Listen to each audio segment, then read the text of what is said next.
Who is Mutula Kilonzo Jr.?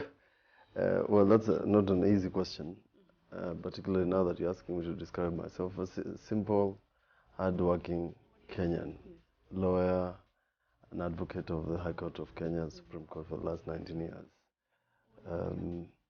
That's me. Ambitious, hardworking, disciplined. Yeah, that's me.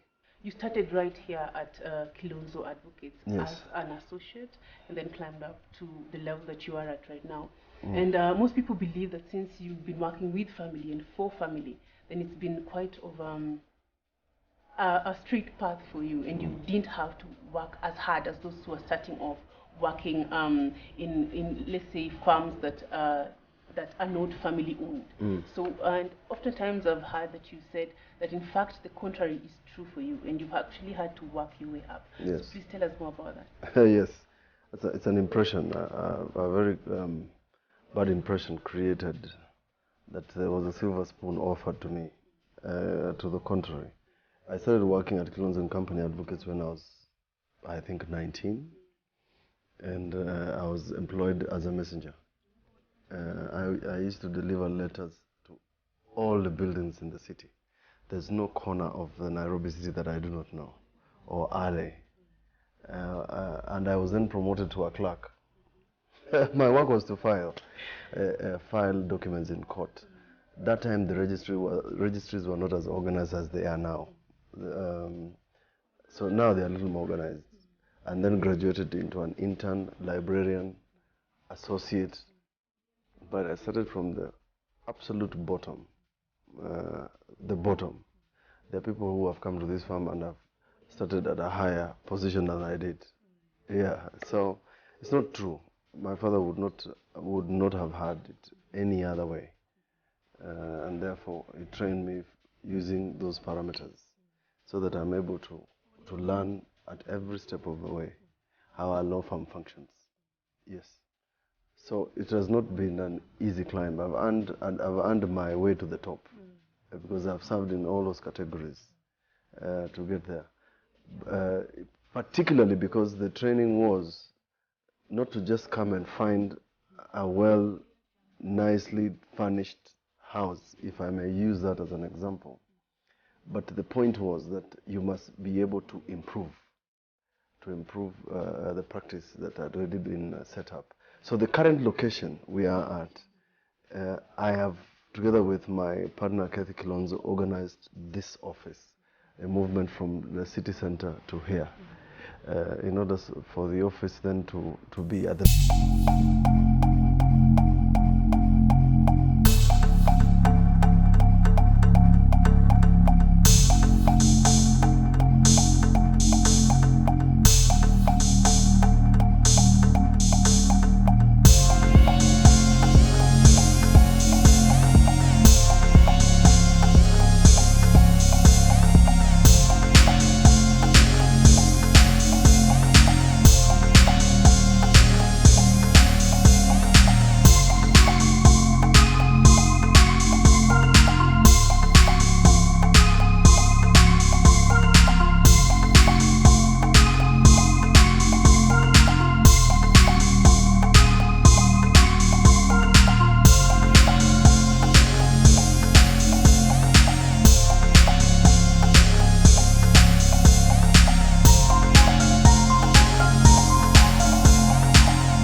a very cantankerous legal process involving my sister.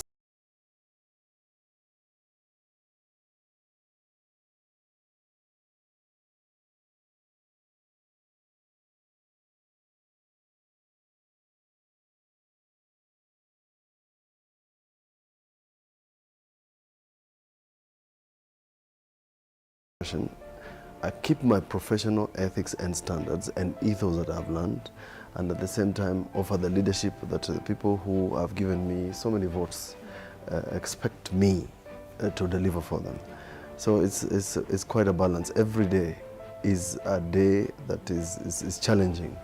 That simply means that since I have 2 day jobs, that I wake up earlier, I work more, I report to both offices, and at the same time make sure that when I'm not in the Senate or in the office, I'm working with my people in Makueni. Not to mention that in all that matrix, I still have to do homework with my daughter. Yes.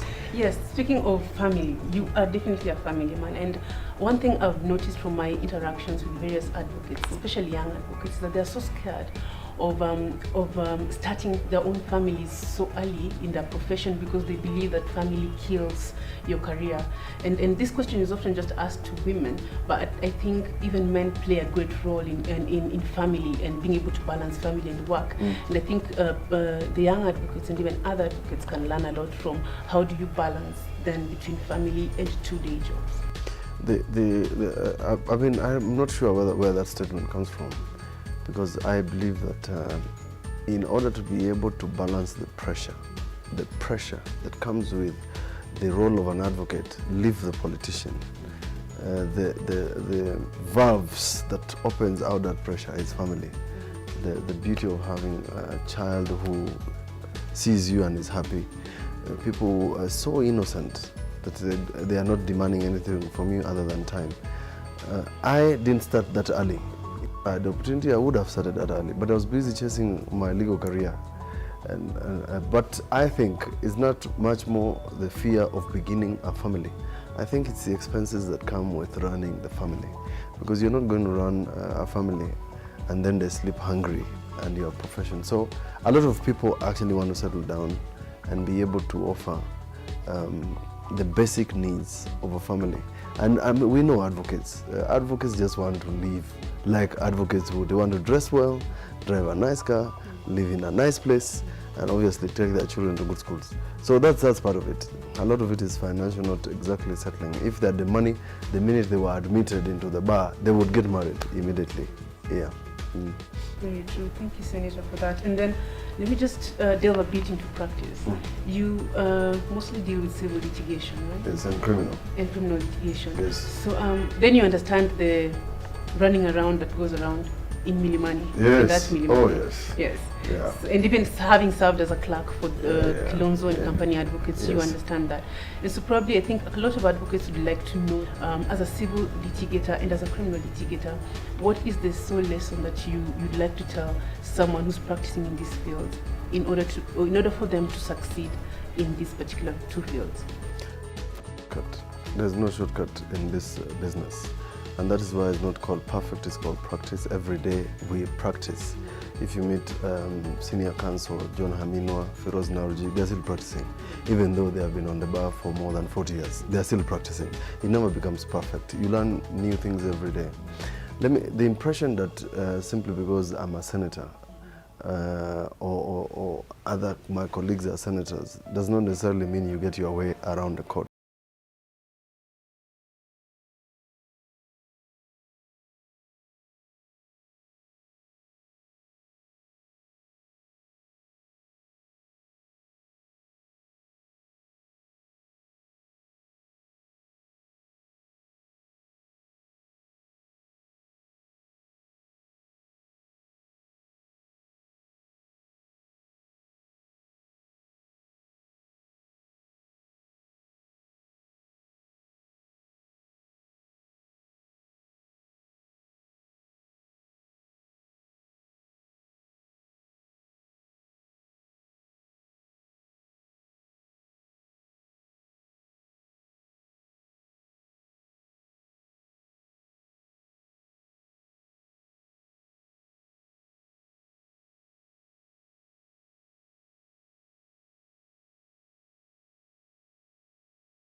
do not change simply because you have become a lawyer.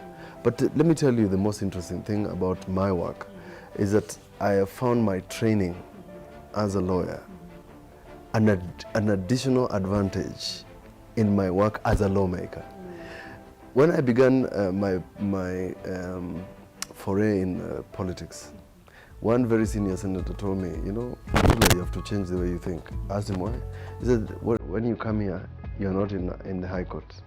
You are in the Senate. We are doing politics. We are not doing law. But increasingly, it is my law career and my training as a lawyer that has helped me with my legislation as opposed to thinking like a politician. What I don't know is whether he was asking me to be deceitful, a liar, or insult people, but I never use that, because the only skill I have learned over the years is to be a good advocate, do your research, present your facts, do not lie, speak clearly, and speak quickly. Yes. Both careers, what's the greatest hurdle then that you've had to overcome, both as a politician and as an advocate? The greatest hurdle I've had to overcome in both sides is the person I'm named after. Yeah. Do you think that you live in the shadow of your father at one point? I've always been. In fact, one judge who I shall not name, one day asked me in court, have you asked your father? And in the middle of submissions, in the middle of my submission, he asked me whether I'd asked my father about what I was saying. I have had instances when I started practice when even my clients have second-guessed my opinions. Again, in politics, I'm measured by the standards of my father. Every time they say, they refer to Mutula Kilonzo Senior. Mutula Kilonzo Senior did X. So why don't you? So that's the benchmark. And then they come to me. So it's not exactly a bad benchmark. I've always aspired to be as good as he was, both in the legal profession, success in his career, in his politics, hard work. But for me, it has always been to do better than he did. Do you believe that then at some point politics corrupts the integrity of the law? No, politics doesn't corrupt the integrity of the law. Politicians corrupt everything they come across. If they were given a chance, they would corrupt the air and pollute it. Yeah, if they were given an opportunity. Because they actually, politicians do wrong things knowingly, deliberately. Because we acquire, for some reason, some sense of omnipotence, the impunity that I'm a politician and you can't do anything to me. I don't report to you. Not forgetting that the law, we should subject ourselves to the law. So the integrity of our politics has no reflection to the integrity of the law. Finally, what next for Mutula Kilonzo? That question is asked of me several times, many times, every day. And I say this, that I have left my journey, career path, to God. And I've struggled to tell the people who I represent.